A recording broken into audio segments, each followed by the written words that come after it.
Madam Speaker, Madam Sponsor, tama po ba na pwedeng gamitin ang earmark revenues ng national government wherever it pleases?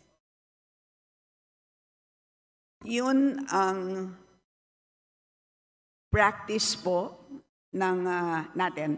But let me explain. Madam Speaker, yung tanong ko po, hindi kung practice siya or hindi. Tama po ba na ginagamit natin ang earmark revenues for other things other than specified in the law? Parang po siyang, if I may use a comparison, parang pong kung tayo po ay nagde-deposito sa isang bangko, nagdeposito tayo ng 100 piso, iniwan natin sa bangko yung ating 100 pesos. Habang hindi natin kailangan yung 100 pesos na yan, ini-invest ng bangko yung 100 pesos na yan. But at any point in time that we demand 100 pesos plus the interest, dapat ibibigay sa atin ng bangko yung pera natin. At any point in time that we want it, it must be available. So ganun po ang konsepto ng earmark revenues. Madam Speaker, saan po nakasulat na ganun ang ibig sabihin ng earmark revenues? Na pwede siyang gamitin pag hindi ginagamit pa. Bawat earmark revenue may batas. At walang blanket authority doon na sinasabing pwede mo munang gamitin habang hindi ginagamit ng agency. Asan po ang legal basis na sinasabing pwedeng gamitin ang pondo na in-earmark natin for another thing kasi yung cash naman hindi pa ginagamit ng ahensya. So hiramin ko muna. Paano kung hindi ko na maibalik? Paano kung hindi na tayo makautang? Hindi po ba pag regular ka na tao, ginamit mo ang pera na hindi para doon? Qualified theft na to. O kaya, pwedeng technical malversation of funds if you use it for another thing.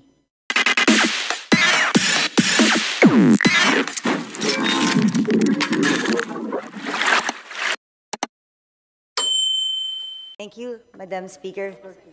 Magandang hapon, magandang umaga po, or tanghali na pala. Madam Sponsor, my first question is with regards to the status of contract of service and job contract since DBCC naman ito dun sa special provision.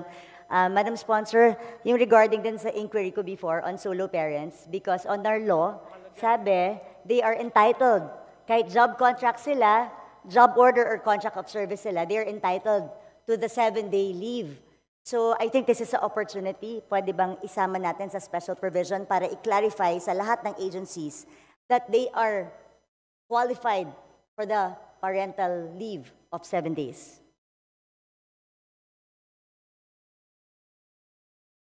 Madam Speaker, umaandar po yung oras. Madam Speaker, we are checking the joint circular. Madam Speaker. Madam Speaker, there's a joint circular and there's a joint circular number 1, series of 2017, issued June 15, 2017. And I will read to you one provision which could be a problem. And I'll read to you the provision verbatim. The services of the contract of service and job order workers are not covered by civil service law and rules, thus not creditable as government service. They do not enjoy the benefits enjoyed by government employees such as leave, pera, rata, and 13th month pay. So that is what the DBM has told me, but if it is specific in the solo parents law, I will support you, Madam Speaker, Your Honor. Yes, Madam Speaker, because a mere joint memorandum circular isn't enough para may batas tayo, bagong pasa yung batas, mas latest yung batas. So we have to follow that. That's why we have to put it in the special provision. I know that's what the problem is. Walang employee-employer relationship, si job order at saka si contract of service. But we should have thought of that before we passed the law. But we passed the law and signed by the President. So we have to honor the law. That is correct.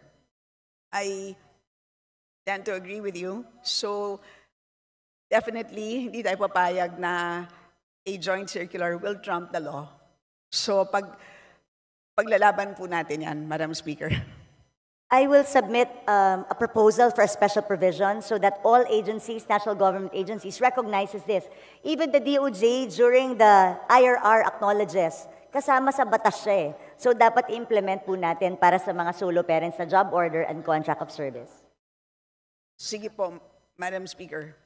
Ay, sorry. Could you kindly repeat?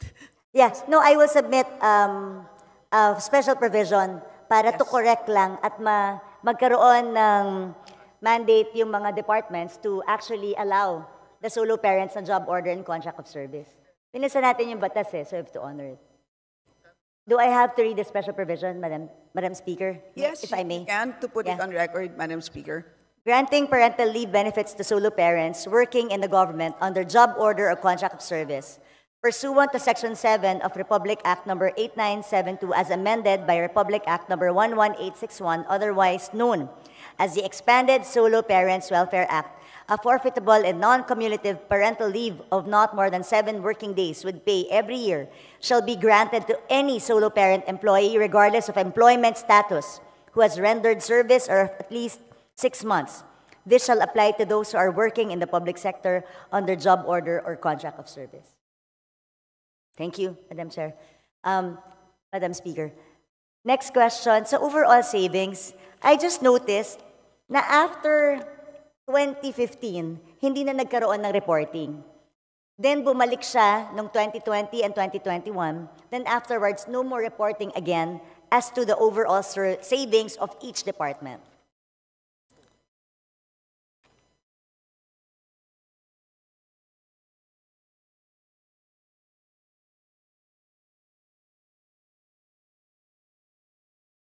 Madam Speaker, may we ask for a 1-minute suspension? Session suspended.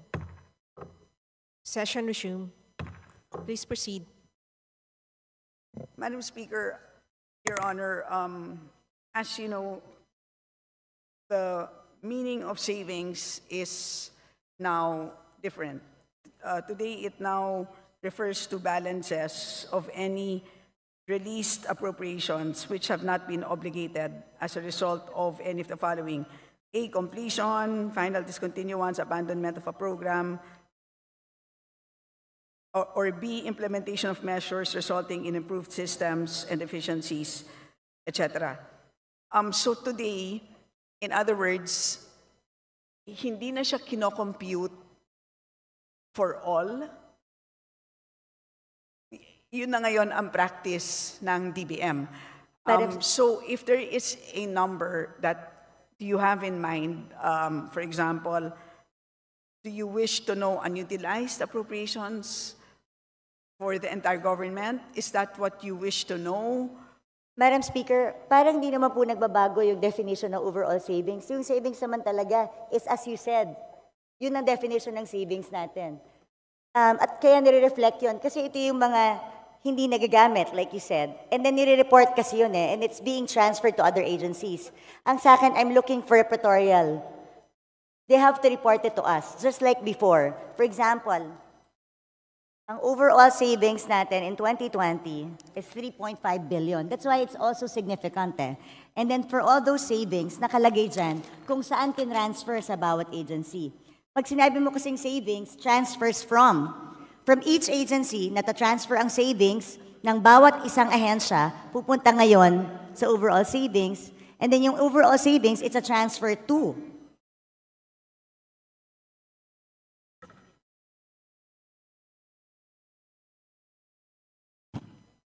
Madam Speaker, it can be provided, but they don't have the figures now.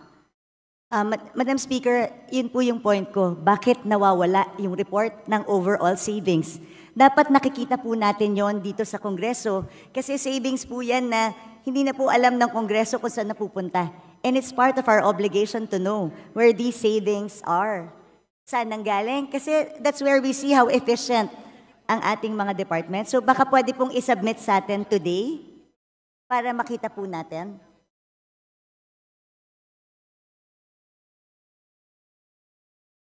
Ang pagkakaiba, Madam Speaker, today is that the agencies themselves use their own savings.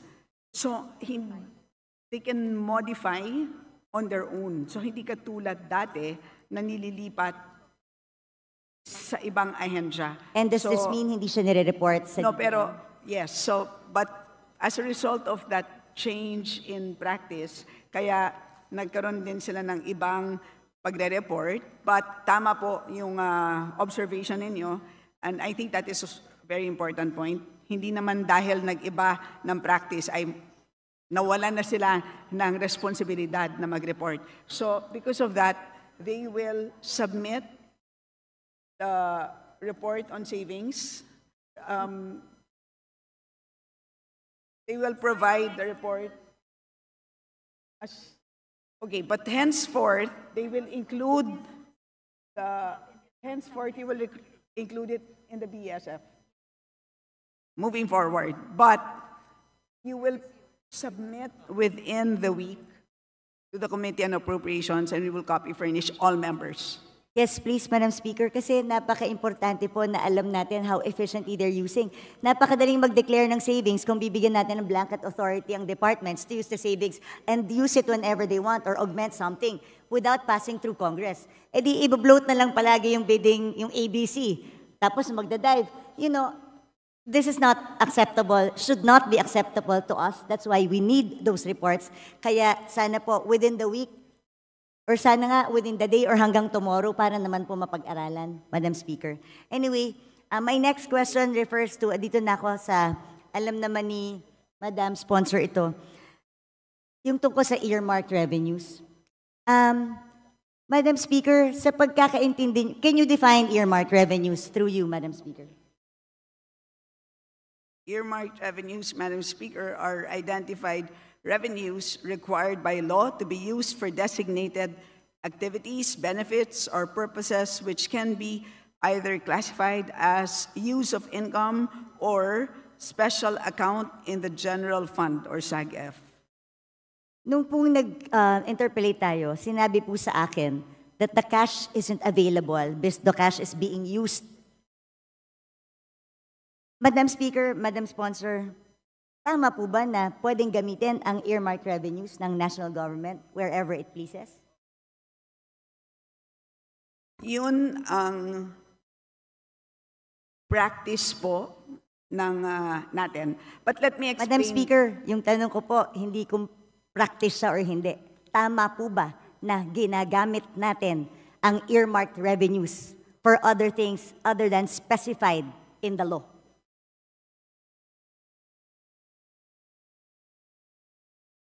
Madam Speaker, if I may be allowed, Yes.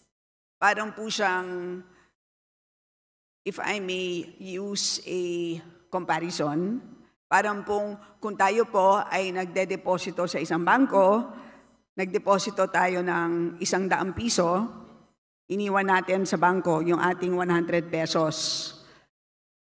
Habang hindi natin kailangan yung 100 pesos na yan, ini-invest ng bangko yung 100 pesos na yan.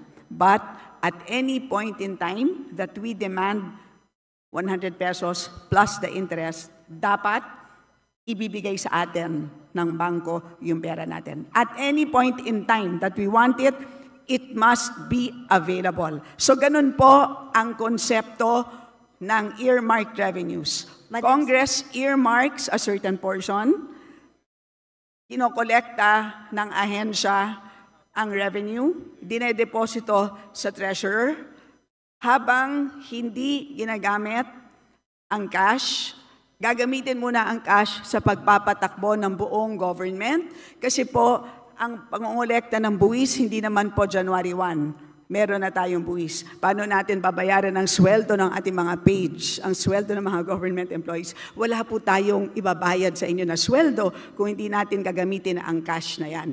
Pero at any point in time that an agency demands those earmarked revenues, the Treasury must be able to make those funds available. Ganyan po ang ibig sabihin ng earmarked revenues. Madam Speaker, saan po nakasulat na ganun ang ibig sabihin ng earmarked revenues na pwede siyang gamitin pag hindi ginagamit pa?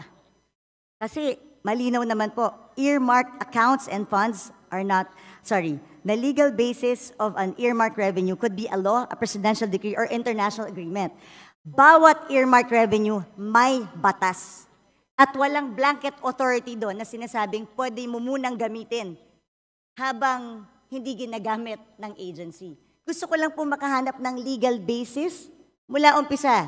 Asan po ang legal basis na sinasabing pwedeng gamitin ang pondo na in-earmark natin for another thing kasi yung cash naman hindi pa ginagamit ng ahensya. So hiramin ko muna. Paano kung hindi ko na maibalik? Paano kung hindi na tayo makautang?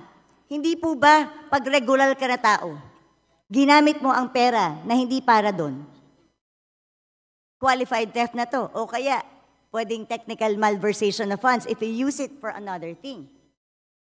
Ang tawag po doon sa libro ay Book of Accounts. So, may Book of Accounts at nandun naman po maliwanag ang balanse. So, at any point in time na kung na-question... Madam Speaker, ulitin ko, ano pong batas ang nagsasabi na pwedeng gamitin pangsamantala ang earmark revenue?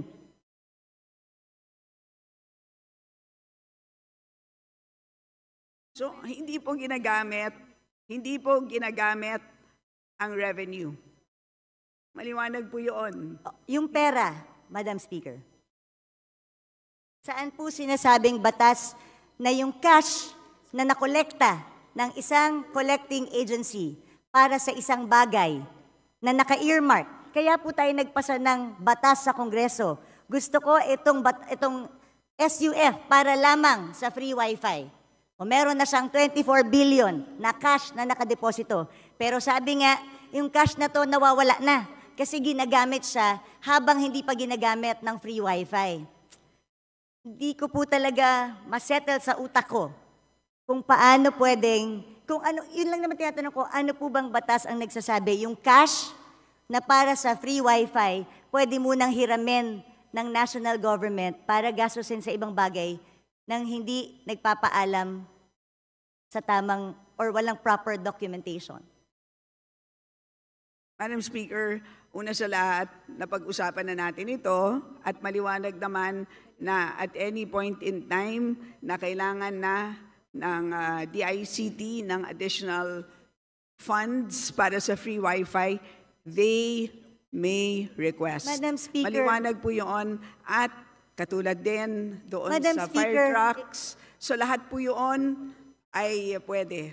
So yun ang sistema po ng paggamit ng accounts sa special accounts in the general fund. Ganun po ang sistema.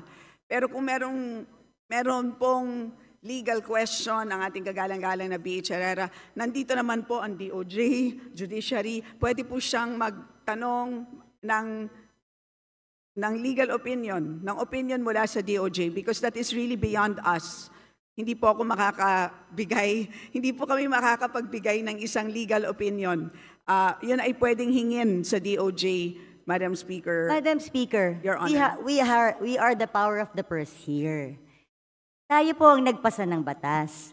Yung pera na in-earmark natin, mahirap po na ginagamit, tapos pag kailangan na, sasabihin mo, pag kailangan na, nandyan. Paano kung wala? Hindi ba ganun yung mga estafa cases? Hindi ba ganun yung mga pyramiding scams?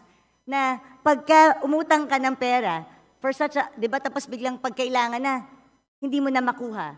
Pwede mo i-demanda yung taong yun. Ang sinasabi mo kasi, at any given time, ang defense mo is at any given time, pwedeng hingin ng free wifi yung budget. Paano kung walang pera ang gobyerno? Sa akin, hindi yung it's readily available. That's not the point. Ang punto dito, pwede bang gamitin para sa ibang bagay ang cash na inalat ng Kongreso para sa isang particular na bagay? Hindi po excuse yung sasabihin natin, available naman pag gusto ng ahensya. Anong difference nito dun sa DAP? Well, ang tawag po dito, Madam Speaker, ang tawag po dito ay cash management by the national government, and this is under Executive Order number 449. Yan po ang mandato ng ating National Treasury. So, kung meron pong legal question na gustong pang talakayin ang ating kagalang-galang na B.H. Herrera, ay pwede naman niyang itanong sa Supreme Court kung gusto niyang talakayin pa ito. But as far as we are concerned, at any point in time na hihingin ng ahensya ang earmarked revenues na yan, dahil maliwanag po, mas maliwanag pa sa alas 8 ng umaga ang balanse nila, ay demandable po yan. Madam Speaker, hindi nga po maliwanag sa tirik ng araw yung balanse. Alam mo yun. Hindi maliwanag kung magkano ang balanse ng mga earmarked revenues dahil natatraffic sa Bureau of Treasury. You and I both know that. Natatraffic ang kanilang balanse sa Bureau of Treasury because nagagamit ang pera tapos naghihintay ngayon ng balancing or reconciliation. Madam Speaker, this is not a legal question. It is also a management of cash question. Dahil at the end of the day, nangungutang nga tayo dahil kulang yung pera natin eh. So paano kung biglang may magandang programa ang isang departamento? Can we assure them that there's cash? So bigla tayong we earmark this certain, ini-earmark natin ito sa bawat use niya. Kasi gusto nating i-make sure that the money is there at lagi siyang pwedeng gamitin. Tandaan natin, if yung humihiram ng pera ang may control kung anong ibibigay niya, then magdadamot ako ngayon sa pagbibigay kasi ginagamit ko eh. So they have the control eh. If you have the control, di ba? Kunwari ikaw ang may control ng pera, kung ano ang pwede mong gamitin at hindi. Tapos may humihinging ahensya sa'yo. Kung ginagamit mo yung pera, hindi ka magiging generous sa ahensya ibigay kahit mayroon silang tamang programa. Kasi you're making use of the cash available. Maganda lahat yan, Madam Speaker. But again, ang end balance halimbawa as of June 30, 728.785 billion pesos. So malaking amount of funds. Isipin na lang po natin kung lahat po ito ay binagsak natin ngayon, lahat sa mga ahensya, sa totoo lang po, mabibilaukan silang lahat. Hindi nila kayang ma-absorb lahat ito. So may ganun din na problema. So that is actually part of the mandate of our National Treasury, part of the mandate of the DBM. Kailangan nilang i-manage yan. So they cannot just flood all of these agencies with cash. So yun po, that's how we understand the cash management mandate of these agencies, Madam Speaker. Madam Speaker, cash management does not mean gagastusin mo yung pera pag hindi ginagamit. There's a difference, Madam Speaker. I never said na i-flood natin ng agencies. I'm just simply saying you cannot use the money that's particularly earmarked for a certain project na sinaad natin sa batas. Pero again, I did not say na i-flood natin sila. But I'm saying, tama po ba na ginagamit natin yung pera na sinet aside ng isang batas na hindi pwedeng gamitin? Malinaw po ang batas. Bawat section, andito po yan, makapal po yan eh. Ilan ang earmarked revenues natin? Nakaspecify doon, nandun lang siya pwedeng gamitin. So Very again, specific. Alam ko po yung sinasabi niyong one fund concept. Do you know the history of one fund concept when it started, Madam Speaker, Madam Sponsor? what is the question? Yung one fund concept, because yan po yung sanina sinasabi nyo na ito yung cash management, may one fund concept na yun ang sinasabi ng DOF na dun ginagamit. Kaya balikan natin yung history ng one fund concept. Ano ba ang pinanggalingan ng one fund concept, Madam Speaker, Madam Sponsor? Please enlighten the body, Madam Speaker. Galing po yun sa Presidential Decree 17, Presidential Decree pa yon during the time of President Marcos, na lahat ng dormant accounts, yung mga off-budget accounts, yung mga lying around funds, yun ang pinagsama-sama. Wala po dong nakasulat any mention of earmarked revenues. At since 1977 pa po yung Presidential Decree na yun. Hindi pa po na-amend or napalitan ng panibago. Ang sa akin naman, gusto ko lang ilagay sa tama. Pwede naman nating lagyan sa special provision kung talagang gustong gamitin itong pondo na to.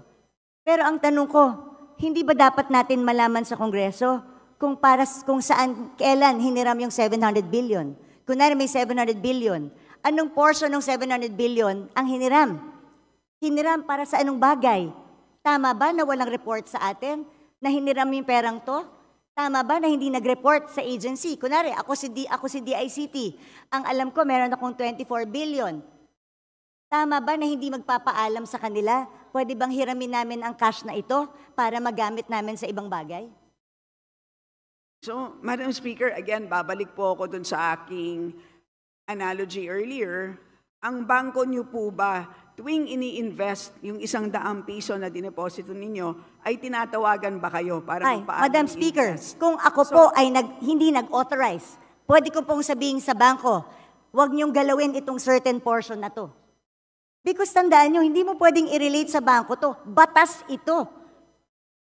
May blanket kang pinirmahan sa bangko. Nung nagdeposito ka, alam mo na pwede niyong gamitin para invest. That's part of the contract you paid for when you opened the account.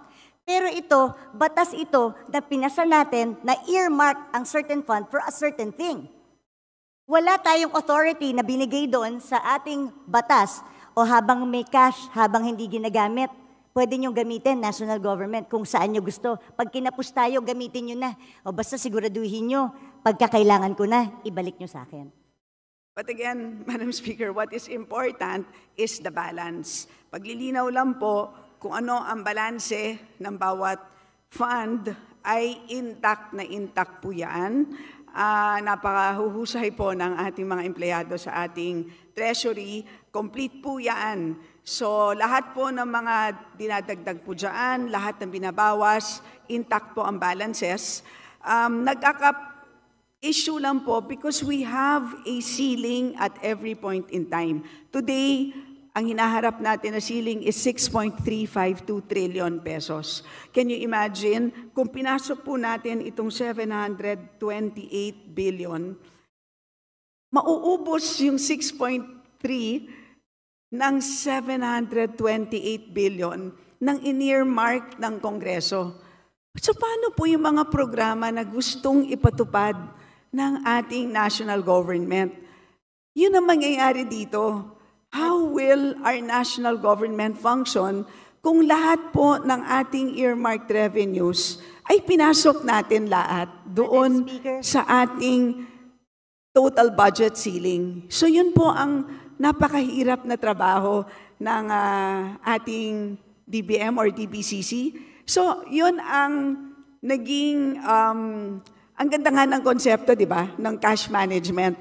So that's what it is. So in other words, when you deposit money sa bangko, yung the exact 100 pesos, serial number 0001, hindi naman yun yung the exact bill na isasoli sa'yo once you make a withdrawal.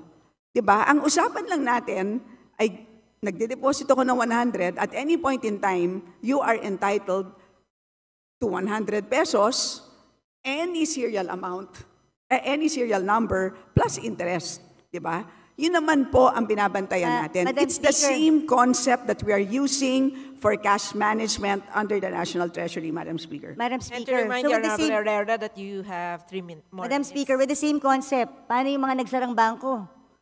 Dahil ginamit nila yung pera eh. Nag-overuse sila ng pera ang diniposito ko eh. So nung nag-withdraw ko, hindi na mabalik sa akin. Dahil nagsarado yung bangko eh. Like I said, Madam Speaker, again, I believe in the one fund concept, pero mag-amenda tayo ng batas. Isaayos natin. Ano ba sinasabi ko dito ever since all budget hearings?